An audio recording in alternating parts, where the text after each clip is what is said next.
हर महादेव, जय भोलेनाथ। नमस्कार, मैं साधना पांडे मार्गदर्शन पे आपका स्वागत करती हूँ। दोस्तों, हम सुनेंगे श्रावण सोमवार व्रत कथा।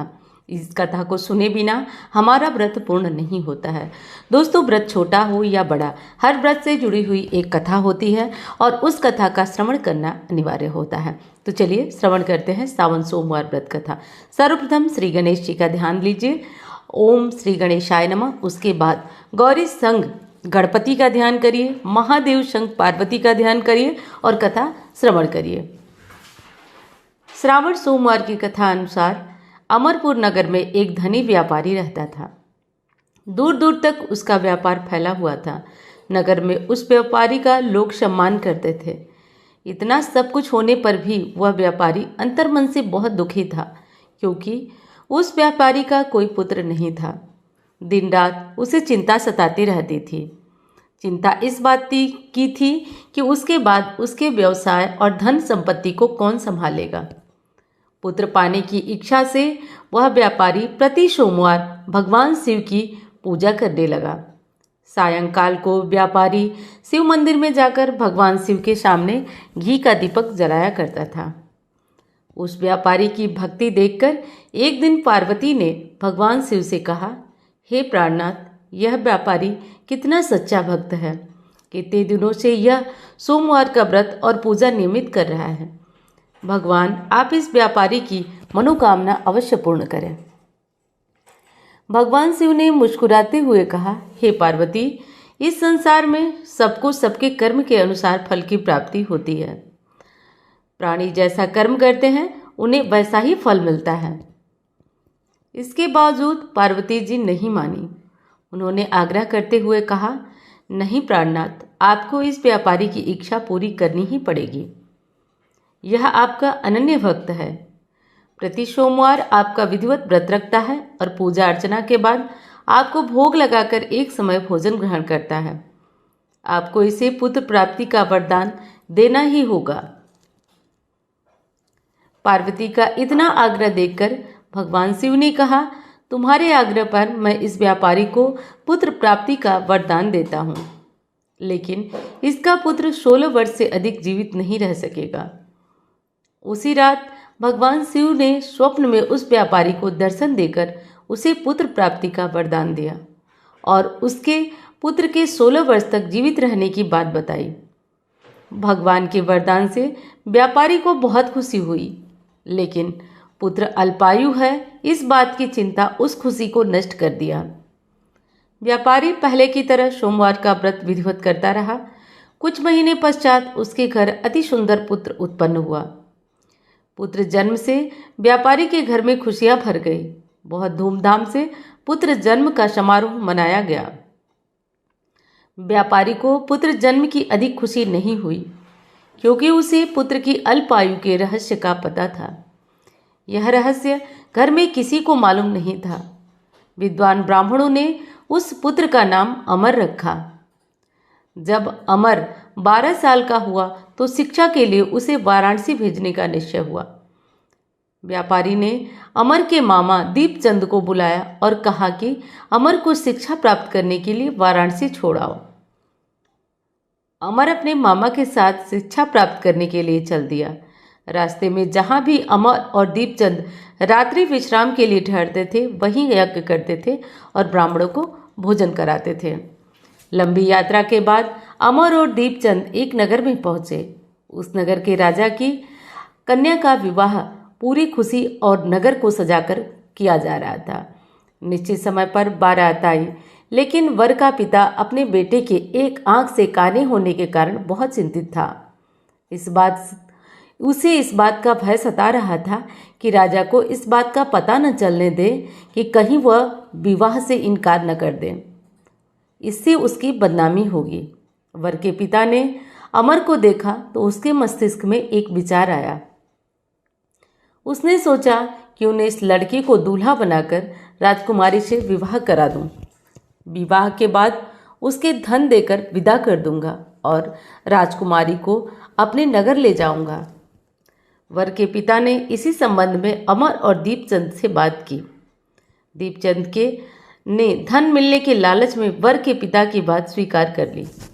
अमर को दूल्हे के वस्त्र पहनाकर राजकुमारी चंद्रिका से विवाह करा दिया गया। राजा ने बहुत सा धन देकर राजकुमारी को विदा किया। अमर जब लौट रहा था तो सच नहीं छिपा सका और उसने राजकुमारी की ओढ़नी पर लिख दिया, राजकुमारी चंद्रिका, तुम्हारा विवाह तो मेरे साथ हुआ था। मैं तो वाराणसी में शिक्षा प्राप्त करने जा रहा हूँ। अब तुम्हें जिस नवयुवक की पत्नी बनना पड़ेगा वह कान्हा है। जब राजकुमारी ने अपनी ओढ़नी पर लिखा हुआ पढ़ा तो उसके काने लड़के के साथ जाने से इनकार कर दिया। राजा ने सब बातें जानकर राजकुमारी को महल में रख लिया। उधर अमर अपने मामा दीपचंद के साथ वाराणसी पहुंचा। अमर ने गुरुकुल में पढ़ना शुरू कर दिया। जब अमर की आयु 16 वर्ष की हुई तो उसने एक यज्ञ किया। यज्ञ की समाप्ति पर ब्राह्मणों को भोजन कराया और खूब अन्न वस्त्र दिए। रात को अमर अपने शयन कक्ष में सो गया। शिव के वरदान के अनुसार शयन कक्ष में ही अमर के प्राण पखेरु उड़ गए। सूर्योदय पर मामा अमर को मृत देखकर रोने पीटने लगे। आसपास के लोग भी एकाग्रित होकर दुख व्यतीत करने लगे। मामा के रोने विलाप करने के स्वर समीप के गुजरते हुए भगवान शिव और माता पार्वती ने भी सुने। पार्वती जी ने भगवान से कहा, प्राणनाथ, मुझे इसके रोने का स्वर सहन नहीं हो रहा है। आप इसी व्यक्ति के कष्ट अवश्य दूर करें। भगवान शिव ने पार्वती जी के साथ अदृश्य रूप में समीप जाकर अमर को देखा तो पार्वती जी से बोले, पार्वती, यह तो उसी व्यापारी का पुत्र है। मैंने इसे 16 वर्ष की आयु का वरदान दिया था। इसकी आयु तो पूरी हो गई।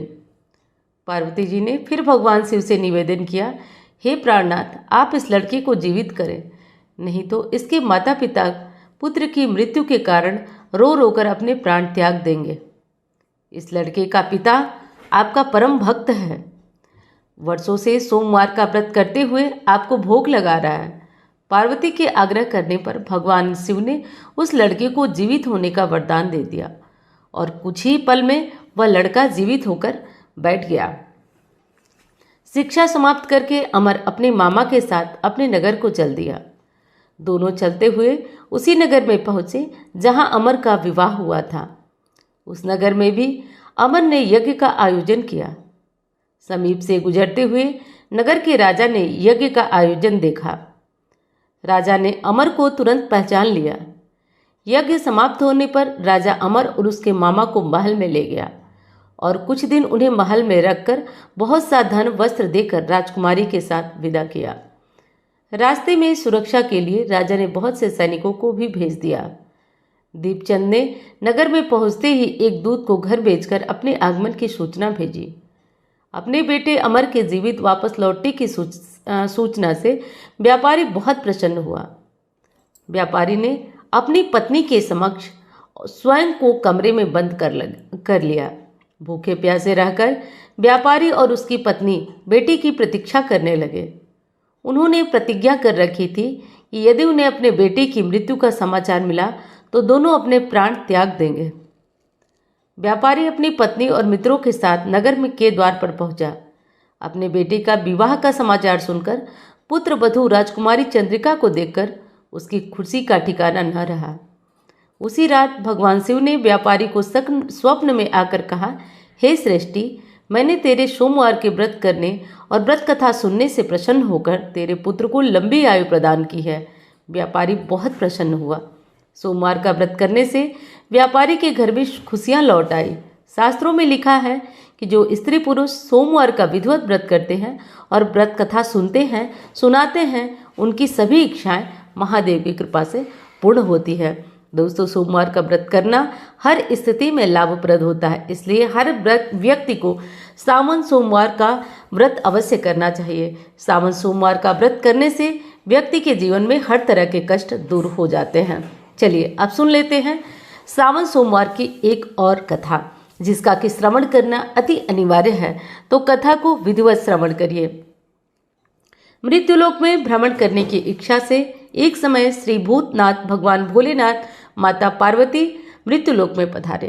भ्रमण करते करते दोनों विदर्भ देशांतर्गत अमरावती नाम की अति रमणीक नगरी में पहुंचे। अमरावती नगरी स्वर्ण के सदृश सभी सुखों से परिपूर्ण थी। उसमें वहां के राजा द्वारा बनवाया हुआ अति रमणीक शिव जी का मंदिर भी था। भगवान शंकर माता पार्वती के साथ इस मंदिर में निवास करने लगे।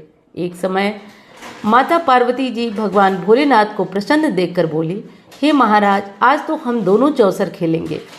शिव जी ने प्राण प्रिया की बात को मान लिया और चौसर खेलने लगे। उसी समय उस मंदिर का पुजारी वहां से होकर गुजरा। माता पार्वती ने पुजारी से प्रश्न किया, पुजारी जी बताओ, इस बाजी में हम दोनों में किसकी जीत होगी? ब्राह्मण बिना विचारे जल्दी से बोल उठा कि महादेव जी की जीत होगी। थोड़ी देर में बाजी समाप्त हो गई और पार्वती जी की जीत हुई। पार्वती जी को इस बात से बहुत गुस्सा आया और ब्राह्मण को झूठ बोलने के अपराध के कारण श्राप देने चली। भोलेनाथ ने पार्वती को बहुत समझाया, लेकिन उन्होंने ब्राह्मण को कोढ़ी होने का श्राप दे दिया। कुछ समय बाद पार्वती जी के श्रापवश पुजारी के शरीर में कोढ़ उत्पन्न होने लगा।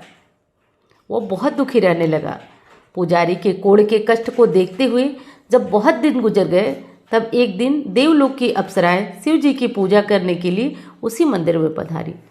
पुजारी के कोढ़ के कष्ट को देखकर उन्हें बड़ी दया आई।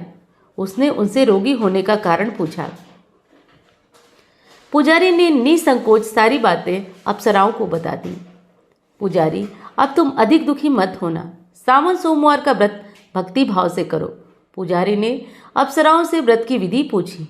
अप्सराओं ने बताया, सोमवार को भक्ति भाव से व्रत करो, साफ वस्त्र पहनो, संध्या उपासना के बाद आधा सर गेहूं का आटा लो, उसके 3 भाग करो, घी, गुड़, दीप, नैवेद्य, पुंगी फल, बेलपत्र, जनेऊ, जोड़ा, चंदन, अक्षत, पुष्पादि से प्रदोष काल में भगवान शिव की पूजा करो। उसके बाद 3 भागों में से 1 भाग शिव जी को अर्पण करो, बाकी 2 शिव जी का प्रसाद समझकर खा लो और इसे उपस्थित लोगों में बांट दो।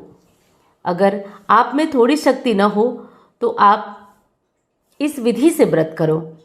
और इस विधि से 16 सोमवार का व्रत भी किया जाता है। 17वें सोमवार को 5 सेर पवित्र गेहूं के आटे की बाटी बनाओ, उसमें घी, गुड़, चूरमा मिलाओ, भगवान भोलेनाथ को भोग लगाकर उपस्थित भक्तों में बांट दो। इसके बाद कुटुंब सहित प्रसाद लो। शिव जी की कृपा से ऐसे व्यक्ति की सभी मनोकामनाएं पूर्ण हो जाती हैं। ऐसा कहकर अप्सराएं स्वर्ग लोक को चली गई। ब्राह्मण ने यथाविधि 16 सोमवार का व्रत किया तथा भगवान शिव की कृपा से रोग से मुक्ति पाकर आनंद से रहने लगा।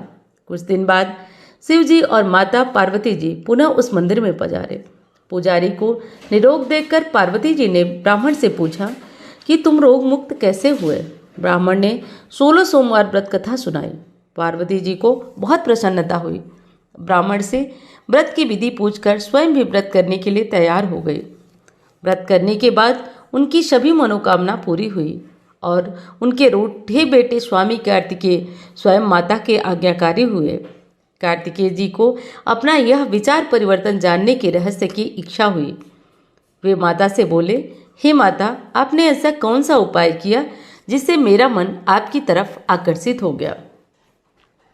पार्वती जी ने 16 सोमवार व्रत कथा उनको सुना दी तथा व्रत के महत्व के बारे में समझाया। कार्तिकेय जी ने कहा, इस व्रत को मैं भी किया करूँगा, क्योंकि मेरा प्रिय मित्र ब्राह्मण बहुत दुखी दिल से परदेश गया है। उससे मेरी मिलने की बहुत इच्छा है। कार्तिकेय जी ने भी इस व्रत को किया और उससे उनका प्यारा मित्र उन्हें मिल गया। मित्र ने इस आकस्मिक मिलन का भेद पूछा तो कार्तिकेय जी बोले, हे मित्र, हमने तुम्हारे मिलने की इच्छा करके 16 सोमवार का व्रत किया था। अब तो ब्राह्मण मित्र को अपने विवाह की चिंता सताने लगी। उसने कार्तिकेय जी से व्रत की विधि पूछी और यथाविधि व्रत किया। व्रत के प्रभाव से जब वह किसी कार्य से विदेश गया तो वहाँ के राजा की लड़की का स्वयंवर था। राजा ने प्रण किया था कि जिस राजकुमार के गले में सब प्रकार से श्रृंगारित हथनी माला डालेगी, मैं उसी के साथ अपनी प्यारी बेटी का विवाह कर दूंगा। शिव जी की कृपा से वह ब्राह्मण भी उस स्वयंवर को देखने की इच्छा से राज्यसभा में एक तरफ जाकर बैठ गया। नियत समय पर हथनी आई और उसने जयमाला उस ब्राह्मण के गले में डाल दी। राजा ने अपनी प्रतिज्ञा के अनुसार बड़ी धूमधाम से अपनी कन्या का विवाह उस ब्राह्मण के साथ कर दिया और ब्राह्मण को बहुत सा धन सम्मान देकर संतुष्ट किया। ब्राह्मण सुंदर राजकन्या पाकर सुख से जीवन व्यतीत करने लगा।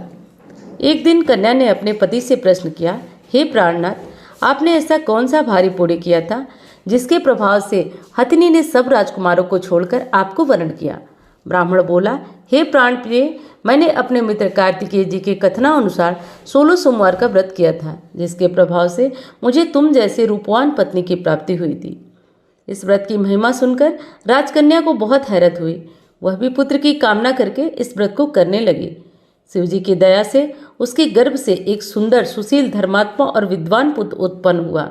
माता और पिता उस देव पुत्र को पाकर अधिक प्रसन्न हुए और उसका लालन पालन अच्छी प्रकार करने लगे। पुत्र जब समझदार हुआ तो एक दिन उसने माता से प्रश्न किया, हे माँ, तुमने कौन सा व्रत और तप किया जो मेरे जैसा पुत्र तुम्हारे गर्भ से उत्पन्न हुआ? उसकी माता ने 16 सोमवार व्रत कथा सुनाई। पुत्र ने सब तरह के मनोरथ पूर्ण करने वाले इस 16 सोमवार व्रत को सुना और राज्याधिकार पाने की इच्छा से हर सोमवार को यथाविधि व्रत करने लगा। व्रत करने के बावजूद और व्रत करने के कारण एक देश के वृद्ध राजा के दूतों ने आकर उसको राजकन्या के लिए वरण किया। राजा ने अपनी बेटी का विवाह ऐसे सर्वगुण संपन्न युवक साथ कराकर बहुत सुख प्राप्त किया। वृद्ध राजा के दिवंगत हो जाने के बाद इसी ब्राह्मण को सिंहासन पर बैठाया गया, क्योंकि दिवंगत राजा का कोई पुत्र नहीं था। राज्य का उत्तराधिकारी होकर भी यह ब्राह्मण पुत्र 16 सोमवार का व्रत करता रहा। जब 17वां सोमवार आया तो विप्र पुत्र ने अपनी प्रियतमा से पूजन सामग्री लेकर शिव पूजा के लिए शिवालय में चलने को कहा, परंतु उसकी पत्नी ने उसकी आज्ञा की परवाह न की। दास दासियों द्वारा सभी सामग्री शिवालय में भिजवा दी, परंतु स्वयं नहीं गई। जब राजा ने शिवजी का पूजन समाप्त किया तब आकाशवाणी हुई, हे राजा, अपनी इस रानी को राजमहल से निकाल दे, नहीं तो यह तेरा राज्य का सर्वनाश कर देगी। यह आकाशवाणी सुनने के बाद राजा के आश्चर्य का ठिकाना न रहा। उसने मंत्रणा गृह में आकर अपने सभी सभासदों को बुलाकर कहा, मंत्रियों, मुझे आज शिव जी की आकाशवाणी हुई है कि राजा तू अपनी इस रानी को राज्य से निकाल दे, नहीं तो तेरा सर्वनाश कर देगी। राज्य के मंत्री और सभासद आदि सभी विस्मय और दुख में डूब गए, क्योंकि जिस राजकन्या के कारण उसे राज्य मिला था, राजा उसी को निकालने की बात कह रहा था। यह कैसे हो सकता था? पर राजा के मंत्रियों ने परवाह नहीं की। उसने अपनी पत्नी को राजमहल से निकाल दिया। रानी दुखी हृदय से भाग्य को कोसती हुई राज्य से बाहर चली गई। बिना पत्राण, फड़े हुए वस्त्र, भूख से दुखी हृदय से भाग्य को कोसती हुई चली जा रही थी। अचानक एक करुण बुढ़िया से उसकी भेंट हुई, जो सूत काट कर बेचने जा रही थी। रानी की करुण दशा देखकर वह बोली, चल तू मेरा सूत बिकवा दे, मैं बूढ़ी हूँ, भाव करना नहीं जानती। यह बात सुनकर रानी ने बुढ़िया की सूत की गठरी उठाकर अपने सिर पर रख ली। थोड़ी देर बाद आंधी आ गई और बुढ़िया की सूत की पोटली उड़ गई। बेचारी बुढ़िया पछताती रह गई। उसने रानी को अपने से दूर रहने को कहा। इसके बाद रानी एक तेली के घर गई। शिवजी के प्रकोप के कारण तेली के सभी मटके उसी क्षण चटक गए और उसका सारा तेल निकल गया। तेली ने भी रानी को अपने घर से निकाल दिया। बहुत से दुख उठाती रानी एक नदी के किनारे गई तो नदी का सारा जल सूख गया। उसके पश्चात रानी एक जंगल में गई, वहां सरोवर में पानी पीने गई। उसके हाथ का स्पर्श होते ही सरोवर का जल असंख्य कीड़ोंमय होकर गंदा हो गया। रानी ने भाग्य पर दोषारोपण करते हुए उसी जल को पीकर पेड़ की शीतल छाया में विश्राम करना चाहा, परंतु वह जिस पेड़ के नीचे विश्राम करती उस पेड़ के पत्ते तुरंत टूटकर जमीन पर गिर जाते। वन सरोवर जलाशय की ऐसी दशा देखकर गौ चराने वाले ग्वालों ने अपने गुसाई जी से उस जंगल में स्थित मंदिर पुजारी थे उनको यह बात बताई। गुसाई जी के आदेशानुसार ग्वाले रानी को पकड़कर गुसाई जी के पास ले गए। रानी की मुख कांति और शरीर की शोभा देखकर गुसाई जी जान गए कि यह अवश्य ही कोई विधि की मारी गई कुलीन स्त्री है। पुजारी रानी से कहा, पुत्री, मैं तुमको अपनी पुत्री के समान रखूंगा, तुम मेरे आश्रम में आकर रहो, मैं तुम्हें किसी बात का दुख नहीं होने दूंगा। गुसाई जी के वचन सुनकर रानी को धीरज हुआ। वह आश्रम में रहने लगी। रानी जो भोजन बनाती उसमें कीड़े पड़ जाते, जल भरकर लाती उसमें भी कीड़े पड़ जाते। रानी की यह दशा देखकर गुसाई जी को बहुत दुख हुआ और गुसाई जी ने कहा कि यह किसी पूर्व जन्म की तुम्हारे संस्कार हैं, कोई ऐसा कर्म है जिससे तुम्हें यह दुख प्राप्त हुआ। पुजारी जी की बात सुनकर रानी ने शिव जी महाराज के पूजन के बहिष्कार की बात सुनाई तो पुजारी ने शिव जी महाराज की अनेक प्रकार से स्तुति करते हुए रानी से बोले कि पुत्री, सब मनोरथ पूरे करने वाले 16 सोमवार व्रत करो, इससे सब प्रकार के कष्ट से मुक्त हो सकोगे। गुसाई जी की बात मानकर रानी ने 16 सोमवार व्रत किए। 17वें सोमवार को विधि विधान सहित पूजन किया। उस पूजा के प्रभाव से राजा के हृदय में विचार आया कि रानी को गए हुए बहुत समय बीत गया, न जाने कहाँ भटकती हुई होगी, उसे ढूंढना चाहिए। यह सोचकर रानी को तलाश करने लगे और रानी ने हर प्रकार से राजा के और उनके दूतों की सारी कथा उन्हें सुनाई। तब आश्रम में पहुंच करके राजा के दूत सोचने लगे कि वो रानी को तलाश क्यों नहीं कर पा रहे हैं। वहाँ रानी को न पाकर उन्हें काफ़ी दुख हुआ। इसके बाद उन्होंने गुसाई जी से रानी को कहाँ है इसके बारे में आग्रह किया, अनुनय विनय किया। इसके बाद वहाँ गुसाई जी के आदेशानुसार रानी को पाकर उनसे अपने साथ ले जाने का आग्रह करने लगे, परंतु गुसाई जी ने मना कर दिया। दूत चुपचाप वापस लौट गए और राजा को रानी का पता बतलाया। रानी का पता पाकर राजा गुसाई जी के आश्रम में गए और उनसे कहा, महाराज, जो देवी आपके आश्रम में रहती हैं वह मेरी पत्नी है, उन्हें साथ ले जाने की अनुमति दें। शिव जी के प्रकोप के कारण मैंने उनको त्याग दिया था, अब मैं भोलेनाथ की कृपा से उन्हें लेने आया हूँ। कृपया कर पत्नी को साथ ले जाने की आज्ञा दे। यह सुनकर गुसाई जी बड़े प्रसन्न हुए। उन्होंने रानी को राजा के साथ जाने की अनुमति दे दी। राजा बड़ी प्रसन्नता से रानी को महल में लेकर आया। सारे राज्य में उत्सव मनाया गया। चारों तरफ प्रसन्नता की लहर दौड़ गई। सारी प्रजा ने अपनी रानी के आने पर खुशियां मनाई। राजा और रानी फिर नियम पूर्वक 16 सोमवार का व्रत का पालन करते हुए बहुत समय तक आनंद पूर्वक भूलोक पर निवास करते रहे। अंत में दोनों समय शिव जी की पूजा करते रहे और जीवन पर्यंत आनंद का जीवन जीते रहे और मृत्यु पर्यंत जो है वो शिवलोक को प्राप्त हुए। इसलिए जो मनुष्य 16 सोमवार व्रत को श्रद्धा पूर्वक करता है तथा सावन सोमवार, सामान्य सोमवार को श्रद्धा पूर्वक करता है, उसकी सभी मनोकामनाएं पूर्ण होती है और उसे मोक्ष की प्राप्ति होती है, शिवधाम शिवलोक की प्राप्ति होती है। ऐसे बातों में किसी भी तरह का संशय नहीं करना चाहिए। तो उम्मीद करती हूँ कि जानकारी आपको पसंद आई होगी। कथा कैसी लगी दोस्तों ज़रूर बताइएगा, भूलिएगा मत, और अच्छी लगे तो चैनल को सब्सक्राइब करना भी मत भूलिएगा। चलिए अब मैं मिलती हूँ अन्य वीडियो में। धन्यवाद। हर हर महादेव।